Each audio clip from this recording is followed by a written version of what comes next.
Buenas tardes, mi nombre es Josué Hernández Andrés. Actualmente estoy cursando el noveno cuatrimestre en la Universidad de las Culturas, plantel Zitácuaro. Hoy presentaremos un trabajo final del módulo Planeación de la Enseñanza y Evaluación de los Aprendizajes. Mi asesor es el profesor Giovanni López García. Mi nombre, Josué Hernández Andrés. En este trabajo final abordaremos varios aspectos acerca de lo que es la educación en nuestro país. Uno de ellos es la conceptualización de la planeación. El siguiente sería evaluación histórica de la planeación, dimensiones de la planeación, lo que es planeación educativa, lo que es definición de planeación y los instrumentos de evaluación. Bueno, para empezar hablaremos acerca de lo que es la conceptualización de la planeación. La planeación educativa se encarga de especificar los fines y objetivos y metas de la educación. Gracias a este tipo de planeación es posible definir qué hacer y con qué recursos y estrategias. La planeación educativa implica la interacción de diversas dimensiones. Por ejemplo, desde el aspecto social, hay que tener en cuenta que la escuela forma parte de una sociedad y como tal, los cambios se experimentan, la trascienden. Por otra parte, la planeación educativa es el diagnóstico donde se vinculan las necesidades educativas, las condiciones de aprendizaje y los factores externos que afectan el proceso educativo. Hablando acerca de un poco de lo que es la evolución histórica de la planeación, nos dice que la planeación de la educación contemporánea en México surge en los años posteriores a la instauración de la Carta Magna en 1917, con el artículo 3. A partir de 1921, con la creación de la Secretaría de Educación, el Estado absorbe el quehacer educativo y crea organismos: Escuela Normal de Maestros, Departamento de Enseñanza Tecnológica de la SEP. La educación normal técnica industrial se le conoce como la autonomía de la Universidad Nacional. De 1930 a 1940, con el establecimiento de la primera ley sobre la planeación general de la República, se da inicio a la formulación de planes sexagenales orientados al crecimiento del país, marcando así el rumbo de la educación nacional con el llamado Plan Sexenal del gobierno mexicano. Se incrementa el porcentaje de presupuestario de la educación, se instrumenta la educación socialista basada en los postulados y orientaciones de la Revolución Mexicana y se desarrolla la enseñanza técnica. En esta época aparece el concepto de planeación educativa, derivado de la influencia de los planes sexagenales de la Unión Soviética. Entre 1940 y 1950 se intensifican los trabajos referentes a la planeación educativa, proponiendo un segundo plan sexenal, al mismo que funcionó como un modelo de desarrollo centrado en una industrialización acelerada en el ámbito educativo, con la finalidad de construir espacios y brindar más educación. Se crea el Comité Administrador del Programa Federal de Construcción de Escuelas, el instrumento de capacitación del magisterio y la apertura de escuelas normales en todo el país. Después de esto, mencionaremos cuáles son las dimensiones que abarca esta educación. Nos dice que en primer punto tenemos la dimensión social.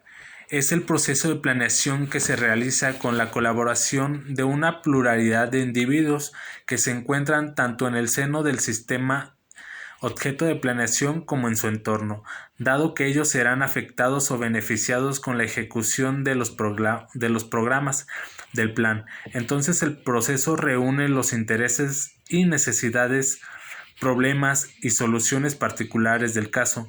El proceso de planeación refleja una dimensión social porque su desarrollo y los resultados repercuten directamente en las condiciones sociales del interior y del sistema, y de manera substancial en su ambiente.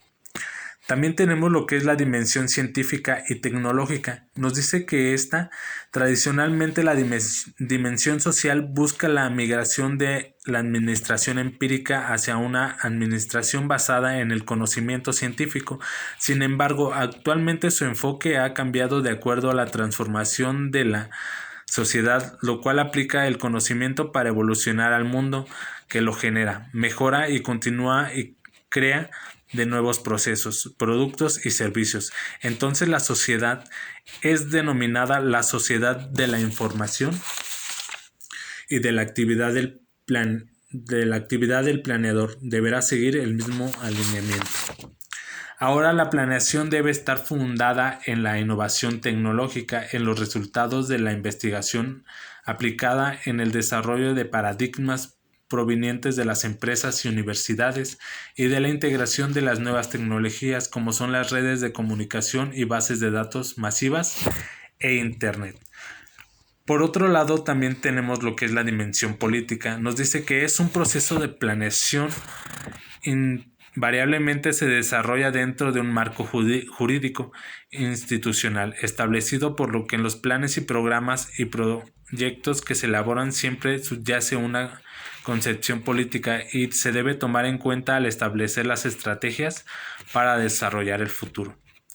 En este equipo está encargado de la planeación, debe de conocer la interacción de las limitaciones que debe la normatividad de la organización. Surgirán o en su defecto debe proponer cambios al marco institucional como parte del plan mismo. También tenemos lo que es la dimensión cultural. Dice que es el equipo encargado de la planeación, debe de tener en cuenta la cultura del país y la cultura organizacional. Debe conocer y debe considerar los comportamientos y creencias del personal, dado que ellos pueden ayudar a estropear la ejecución del plan. Y por último tenemos lo que es la dimensión económica. Actualmente, con la globalización, la economía nacional no puede ser entendida ni se podrá operar en ella si no se le da ver relación con las demás economías, por lo que los planeadores deben tomar en cuenta factores de estandarización y normalización, políticas y comportamientos, costos de mano de obra, investigación aplicada, etc. En este ámbito interno de la organización, cuando se realiza la planeación, se debe considerar los recursos, los que en esta cuenta hacer uso óptimo de dichos recursos. Bueno, aquí nos maneja prácticamente todas las dimensiones o todo el marco que puede abarcar o que abarca directa o indirectamente lo que es la planeación. Para hablar acerca de eso vamos a adentrarnos un poco más a lo que es realmente o especificar un poco más lo que es planeación educativa. La planeación educativa se encarga de especificar los fines y objetivos y metas de la educación. Gracias a este tipo de planeación es posible definir qué hacer y con qué recursos y estrategias trabajar. La planeación educativa implica la interacción de diversas dimensiones. Por ejemplo, desde el aspecto social, hay que tener en cuenta que la escuela forma parte de la sociedad y como tal los cambios que experimenta trascienden a la misma escuela.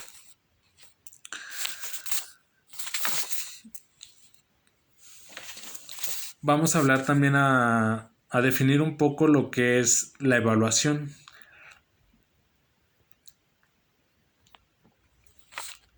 La definición de evaluación es el proceso que debe tener cada escuela o cada plantel para obtener ciertos códigos o ciertas maneras específicas de poder medir el aprendizaje o evaluar a cada estudiante. Se dice que la evaluación es el proceso de obtener evidencias en que nos permita juzgar en el grado del logro de los objetivos del aprendizaje. Las nuevas acepciones señalan a la evaluación como una fuente de información para la obtención de decisiones. Evaluación y aprendizaje. Dice que la evaluación de los aprendizajes es un componente del proceso educativo a través del cual se observa y recoge, analiza información significativa respecto de las posibilidades, necesidades y logros de los alumnos con la finalidad de reflexionar, emitir juicios de valor y tomar decisiones pertinentes y oportunas para el mejoramiento de sus aprendizajes. Algunas de las características de la evaluación es que debe de ser integral. Esta involucra las dimensiones intelectual, social, efectiva, motriz y axiológica del alumno, así como los demás elementos y factores del proceso educativo, y las condiciones dentro del entorno socioeconómico y cultural que inciden en el aprendizaje. También debe de ser continua.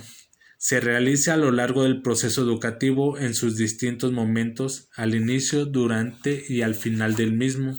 De esta manera, los resultados de la evaluación no se pueden conocer solo al final, sino durante todo el proceso. También debe de ser sistemática. Se organiza y desarrolla en etapas debidamente planificadas y en las que formulan previamente los aprendizajes a evaluar y se utilizan técnicas e instrumentos válidos y confiables para la obtención de información pertinente y relevante sobre las necesidades y los logros de los estudiantes. Mas, sin embargo, esto no examine el recojo de información ocasional mediante técnicas no formales como la observación casual o planificada. También puede ser participativa, posibilita la intervención de los distintos actores en el que el proceso de la evaluación, comprometiendo a los docentes, a los directores, a los estudiantes y a las partes de la familia en el mejoramiento de los aprendizajes a través de la autoevaluación, coevaluación y heteroevaluación. Aquí nos dice que no necesariamente el alumno debe de ser partícipe de esta evaluación, sino tiene que ser todo, tanto directores como padres de familia, como docentes, todos intervienen para obtener una mejor evaluación. También nos dice que puede ser flexible. La toma en cuenta de las características del contexto en donde se desarrolla el proceso educativo y las particularidades y necesidades, posibilidades e intereses de cada estudiante, así como los diferentes ritmos y estilos de aprendizaje para la adecuación y las técnicas de instrumentos y procedimientos de la evaluación. También hablaremos acerca de cuáles son aquellos instrumentos de evaluación que nos sirven tanto a nosotros ahora como alumnos como a nuestros docentes para poder obtener una evaluación más eficaz, más correcta. Vamos a mencionar algunos de ellos. Nos dice que los instrumentos de evaluación pueden ser escalas de observación, listas de control, de registro anecdótico. Aquí nos refleja que podemos medir las capacidades de nuestros estudiantes y nos dice que podemos medir cuál es su actitud de cada estudiante. También nuestro instrumento de evaluación puede ser el cuaderno. Y nuestra capacidad para nosotros poder medir nuestra evaluación mediante un cuaderno nos dice que puede ser todas las capacidades, puede ser comprensión, expresión, racionamiento y actitud del alumno. Otros de los instrumentos pueden ser los exámenes tradicionales en todas sus variantes, como orales, como escritos, pruebas de ensayo y composición, preguntas de respuestas cortas, preguntas-respuestas con texto incompleto, preguntas de correspondencia o emparejamiento, preguntas de opción múltiple, preguntas de verdadero y falso, preguntas de analogías de diferentes preguntas, de interpretación o elaboración de gráficos, mapas, estadísticas. Aquí nos dice que las capacidades para nosotros poder medir mediante estos instrumentos puede ser pruebas orales, todas las capacidades, comprensión y expresión, comprensión y razonamiento, y expresión. También podemos medir, otro instrumento sería cuestionarios, mapa conceptual, resolución de problemas, fichas de recojo de información, trabajos monográficos, pequeñas investigaciones, etc. Bueno, aquí hablamos acerca de lo que es la educación en sí. Hablamos acerca de lo que son varios aspectos, enfocándonos un poco más lo que es planeación y lo que es evaluación. A nosotros como futuros docentes o futuros maestros nos sirve bastante el saber y el tener el conocimiento y el razonamiento de para qué nos sirven cada una de estas cosas.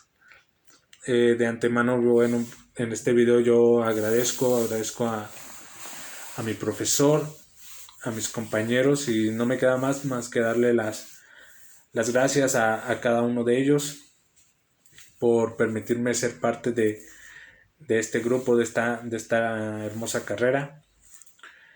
Y me despido sin antes pues darle las gracias.